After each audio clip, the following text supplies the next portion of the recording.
Cricbuzz Chatter at the end of day 3 from, let us pronounce it correctly, Visakhapatnam. Oh, that's Correct? very cool. Very cool. Sarika Harsha. Chappana. చాలా బాగా చెప్పారు. Perfect అన్నమాట. Key is England 332 runs ahead. India need to take 9 wickets. Match beautifully poised. If India did get that far, it was because Shubman Gill rode that early luck to get 100. But first thoughts, where is this game? Firmly in India's control. Yes, they've had a big partnership. The opening partnership always troubles India, but I still feel India are in control of this game. 400 is a lot to get Yes. in the fourth innings. History says it's never been done before, and I don't see it being broken tomorrow as well. Okay, let's cast our eyes back on what happened today. I thought India started well yesterday, 28 in 5 overs. Before we get into Shubman Gill, I want to talk about that opening burst once again. Well, we were on air. Jimmy Anderson starts beautifully. Rohit Sharma, Yashasvi Jaiswal. It's almost as if he was trying to say, young Jasprit, what you can do, me, Jimmy, can do better. Or at least I can match you, even if not better. It was beautiful swing bowling. It was. Every day in the morning, luckily for James Anderson, he's got some conditions to work with. And he has used it to great effect. The seam movement that he gets, which has been there literally for the first half an hour to 45 minutes, wasn't there post that. And he's done that consistently on all 3 days of this test match. And he's bowled in all 3 of this test match. 34 overs he's bowled almost. What was great to see, Rohit Sharma's wicket, beautiful setup. The one that just went away, nipped off the seam. And then there is Yashasvi Jaiswal. He was pushed. It's very interesting. He played 15 false shots and got out only once in the first innings. I mean, everybody gets out once, but he got out only once out of the 15 times he played. In the second innings, one false shot, one dismissal. So it tells you sometimes you need some luck, and that's why it's a batsman's game, because you can just make the one mistake and your day is done. And you know, a lot of these rules are always in favor of the batsman. Just for this reason, I know a lot of bowlers won't appreciate, and I see you just snaring, No, no, looking at me with anger, like I want to punch you, sort of a look. Interesting because you mentioned luck. Luck was the dominant motive for India in that first hour. Very often we look and say, the other team got lucky. India were very lucky with Shubman Gill. Thrice, first, that little inside edge. I found it very strange. I mean, I asked a lot of people who've played more cricket than I have. Do you always know when you've got an inside edge that you have actually got it? Have there been occasions when you got an inside edge, but you didn't know? Shubman Gill did not know that he had an inside edge. It was very, very clear from 2 reactions. One is he would have gone straight away for the DRS. Second, when he saw that spike on the ball, he had that very sheepish look as if to say, I got lucky. Mm. Has that happened to you? You got Yes, an inside once, edge, you Harsha. just didn't know. The eliminator between LSG and RCB a couple of years ago, when we played in Calcutta, it was a season where I was batting well and I was on 3 or That Rajat 4. Patidar 100 game? Yes, Yeah. exactly that game. Dushanta Chamira will bowl around the wicket and I'll flick a ball and it'll come and hit my front pad. First of all, I thought front pad. Actually, it's hit the back pad. and it was given out and it looked plumb and it was all okay. And I just went because, the fag end of the, it was around the 17th, 18th over, not many batsmen to follow. We had 2 reviews, so I took one only purely because that. And then when I saw it on the screen, it's like, oh, they're short on inside edge. I really didn't feel it at all. So it does happen. At times, the batter doesn't know. So that's cast aside. So he's saved by a tiny inside edge. Then umpire's call goes in his favor, literally by that little bit. And then the point that DK brought up so often on the broadcast, which is a very interesting one given he's a wicketkeeper, of how wide Slip was. Slip is standing at traditional first slip at 17. Shubman Gill, for all his luck, is walking back. Absolutely. I think sometimes the stars align for you to do well in life. Today was one such day. Gill needed it. He's been searching for runs in Test cricket. He's played in some tough pitches. And today was one where things sort of fell into place. A couple of DRS going his way. And that nick in 90%. You do see the replay. He felt he was gone because he played and he just stood there and he thought he was gone until he realized he's beaten the fielder and it's gone for a boundary. So things worked well for him at that place, but also what you said, Harsha, actually, what you do with your luck. And he did that beautifully today. We all have moments in life, in our careers, where things happen to us and we say, I don't know why it happened, but thank you very much that it happened. What he did after that, from 21 till he got out, he hardly put a foot wrong. I thought the way he used his feet to the spinners, his onside play was outstanding. And that century that he got would have done 2 or 3 things. One, it allowed India to almost post a lead of 400. It'll allow him a lot of relief Hmm. because I think there was something hanging over his shoulder. Today, for example, if Shreyas gets runs, if Virat is available, KL comes back, which of the two goes out? There were two players under pressure. But I just thought the second half of his innings, he showed why we all rate Shubman Gill. True. Speaking about Shubman Gill, but I also want to speak about that partnership. At that stage, we knew in the com box, we felt the pressure. One more Yes. wicket there, India were really struggling. They know that the England batters can do damage, so they want to post a good score. Luckily, that DRS being overturned and all of that happened. But you got the feeling that both the batsmen could feel the pressure. They were just blocking out a few. And luckily for them, Shoaib Bashir came on at a stage and Shreyas Iyer started playing those singles. And then Shubman Gill got a few singles. They rotated strike, which was a very, very key moment. It was just a 2-3 overs passage of play, and that happened.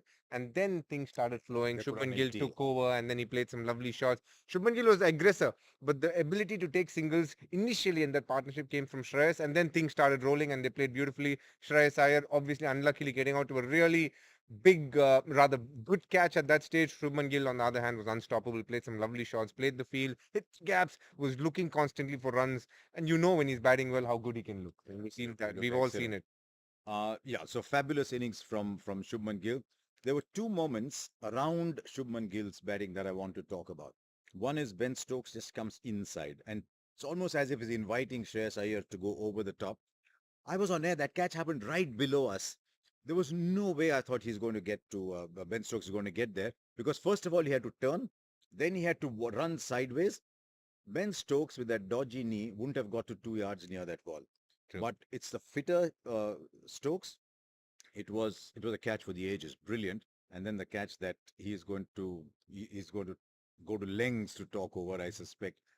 Inside edge, bottom edge, right from that part of the bat, for a keeper to be down to take that catch that Ben Folks took of Patidar was something special. There's some catches look great visually. There's people diving, there's There's some excitement drama and around it. theatrics Yeah, around yeah. it.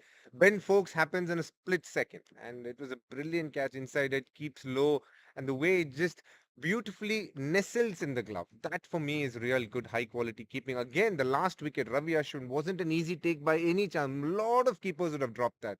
Batter just unreluctantly just playing the ball, thin outside edge, a little bit of deflection, going low, and again he plucks it. So Ben Folks has kept outstandingly in this test. Actually, some of the best work that you can see from a keeper in Indian shows. It's just that we're not able to compare it to other keepers who have done well, but the consistency with which he has taken catches, brilliant. Ben Stokes catch again, as you said, that the technicalities involved. First of all, as soon as you turn around, knowing which way to turn, right Yes. or left, Yeah. that itself is a question. Now he actually turned wrong, but then made up as he was going back. Sun in his eye to an extent. He dropped a similar catch at long on in the first innings at mid on. If you remember, he couldn't spot the ball. He was standing in mid off, but lucky enough, the sun wasn't in the eye. But then covered distance. Still, we felt it was going past him. And in spite of that, having the belief, going close to the ball, taking the catch away from his body, technically a fielding coach's dream. I mean, When we were brilliant catch. kids, we were told catches win matches. All these years later, that hasn't changed. And then I'm just looking at India's 211 for 4, 229 for 8. I think India will be very, very disappointed with that. And then came an intriguing passage of play. India only hitting singles. Jasprit Bumrah blocking and blocking and blocking. 26 balls he blocked without scoring a run. We're wondering, are they doing right? Are they not doing right? My gut feel is if this game gets close, those 20 odd runs that Ashwin scored with Bumrah will give you that comfort factor when it comes. And I thought those 20 runs, given that time is not a factor in this game at all, I thought those 20 were quite valuable. See, Asha, I first of all don't understand the hurry. There is 2 more days left in the Yes. game. You're setting a total. The more you play, the better. The longer you play, the pitch will deteriorate. So, with everything taken into account, and England being a team which wants things to happen, and when you're just defending there, nothing is happening. Making them Take the wait. odd single, it Yeah. irritates them mentally. It just plays with them. So, I completely understand what Ashwin has done, whether it is organic because that's what the situation needed, or he would have done it either way. It didn't matter. They weren't chasing a score where they didn't make sense for them to do that. They were setting a score. The longer they bat, the deeper they bat, the better for Team India. Well done, Ashwin. I think those 25 runs, like you rightly put, might be of a lot of value, and we will know that by tomorrow. And I think something very important happened towards the end as well. I've been saying even before the innings started, Ashwin does well, India does well because Bumrah will bowl well. I think Kuldeep, most days he will bowl well. But if Ashwin is bowling well, England are not getting those runs. And Ashwin bowls well, even better when he gets a wicket early. So that wicket from Ashwin was the key. But there's one other item we need to talk about before we go into what's likely to happen tomorrow. India might have set close to 400 to England, but is it a matter of worry? I believe it is, but as you know, my thought doesn't matter for Well, it does matter. when You have an DK is opinion. thinking. I have an Yeah, opinion. fair enough. But yes, One double hundred, 100, no other score in excess of 50. You got Akshar got a 40, there was a 30 in the first innings. India had the opportunity to bat England out of the game, set 500 maybe. Is that batting a worry? Why are Indian batsmen in Indian conditions not batting long enough? first things first, I wouldn't put it as a worry only because if they were getting out technically and you don't have time to improve on that, then it becomes a problem. I think it's a mental issue here. Their coach is one of the greatest example of what it Yes. means to play long and do all of that. So I'm sure that he's giving them advice and at a point a little frustrated as well. Him and Vikram Rathore must be thinking, why are we collapsing and losing Yes. wickets in heaps in Test cricket? Definitely a point for them to ponder about. I don't want to use the word worry because I would be worried if they're not batting well. They are getting set, they're playing, and then they're giving away wickets to balls, which they definitely shouldn't be. The one thing that we need to understand, a lot of these players play white ball cricket, hence they have a lot more strokes, so they will play a lot more shots. And with shot making comes, the natural fact that you will get dismissed a lot more. Understandable, but for me, they're getting out the soft dismissals, as they call it. Things that are just against the run of play, nothing much happening. Falling to fields, basically. If you take KS Bharat, the way he just pulled a short ball straight to mid on. Akshar Patel, Ben Stokes had a bit of a weird feel, one that, nonchalantly looking to flick a ball straight on the stumps, keeping low, getting out. Shreyas Iyer, trying to show intent and trying to take down the bowler, which I can still agree to a large extent. It could have been, I mean, another day, it wouldn't have been a catch. We would have been discussing about it differently. But yes, are we getting out to say, even Yashashvi Jaiswal? I think Anderson has been probing him on the fuller lengths and just asking him to drive. First innings, he got away, didn't learn, went with the flow and got caught behind. So overall, yes, they are a team which is capable of putting 450 for 3 or 500 for 5 sort of scores, but they are not doing anything close to that. Twice India have had the opportunity of taking the game beyond England's reach. I thought first innings in Hyderabad, when everyone got out, caught on the boundary, caught playing big shots, lots of 80s, no one went on to produce a big score. So I thought, and Rahul Dravid said we left 70, 80 runs out there. And I think Rahul was right. He's tried most times, but he was definitely right there. And I thought today, on day 3, India had the opportunity to bat England out of the game. We just let England in. It'll be an extraordinary run chase if England get these. But even the whiff, India had the chance to shut the door and say, you know what, we got the air conditioning inside, the door is shut. You can sit outside in the sun and bake yourself to the end. And I think that didn't happen. So here we are at the end of day 3 with intriguing day 4 in prospect. Let's go fast forward. Harsha, Ayo, in fast forward, both are you, allowed to you ask started questions. fast forward. Yeah, fast forward. I'm going fast forward. You're always fast. Both are allowed to ask one question. Yes. Deal, Harsha? Deal. Or now you ask. 332, Okay. 90 overs. Okay. I think come what may, the game's getting over tomorrow. Yes. Who is in the more advantageous position? You look at the history, it will tell you it is India. England have in the last, 18, 20 months, have chased down 8 out of their 10 targets. They've won 5 out of 8 matches where they've conceded a lead. Do they have a chance in your view? Or do you think India have got too many aces? Number one, if you go by a long-term history about what's happening in India, 332 No not chance. possible. If you go by the recent history of England, definitely possible. But if you had to compare both and see what's more relevant to today's conditions, I will say India hold the aces for 3 reasons. One, I feel Ashwin is bowling well. That'll be a big trump card. We haven't seen the ball reversing yet. The moment it reverses, Jasprit Bumrah comes in the picture. Third, they aren't reading or rather picking Kuldeep from the hand. So he has the potential to pick up 2 or 3 wickets in this inning. And that's all it Putting needs. everything into context, I feel India is in the driver's seat. But if they get a big partnership, which they are very capable of, that is when India need to not lose hope or put their body language down. They need to keep coming at it, knowing 400 is a huge total. It happened on day 3 in Hyderabad. I'm just hoping it doesn't happen tomorrow. Watch out for the first spell with Jasprit Bumrah tomorrow. That is when Anderson has bowled well right through this test match. Watch out for that first spell. Then Ashwin and Kuldeep, maybe a bit of Akshar, and then when the ball starts to reverse. But he said Ashwin is bowling well. He didn't bowl well in the first innings. And knowing Ashwin well, as both of us do, he would know that he hadn't bowled well. You spotted a little difference. He was tossing it up a little bit more. His action was a little better. Ashwin bowls well. India win this game. So that is where I am. And now we can ask me. Now, more the questions. no important part about Ask this me fast whatever. forward. Yeah, ask Day me whatever one. you want. Ask me whatever you Oh, want. strawberry. Day 2. Kavita Mari, see You had this. Bye. No, Harsha. Day Okay. 2 was Bourbon day. Yes, those chota Day biscuits. 3, I know, wasn't your happiest day. Kya hua? Please, batao, everybody. See, I told that guy that any ice cream is okay if it is chocolate. Okay, So he came to me and said, chocolate ice cream. great. He's done his part. So he was waiting, the catering guy, desperate to give me chocolate ice cream. But there was caramel pudding. Oh, So I had a little bit. You didn't have. No. All these RCB players, I tell you, young fellows trying to be fit. we are a fit team. Yeah, Virat Kohli there. Yes. Give me a little bit. So I took that. But he was very keen to give me the chocolate ice cream. So I said, okay, give me one bowl. And you know how it is in our part of the world. Nobody understands how to give little.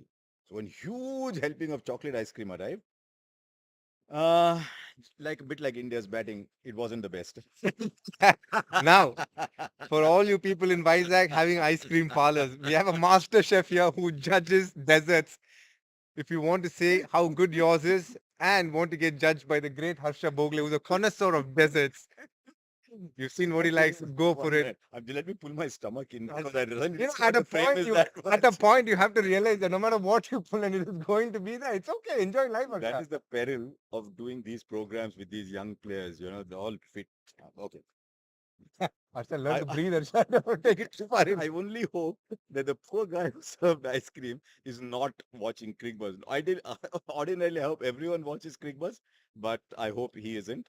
We'll see what happens at the end of day 4. My feeling is day 4 is the final day of this test match. If India get wickets early, they'll run through England.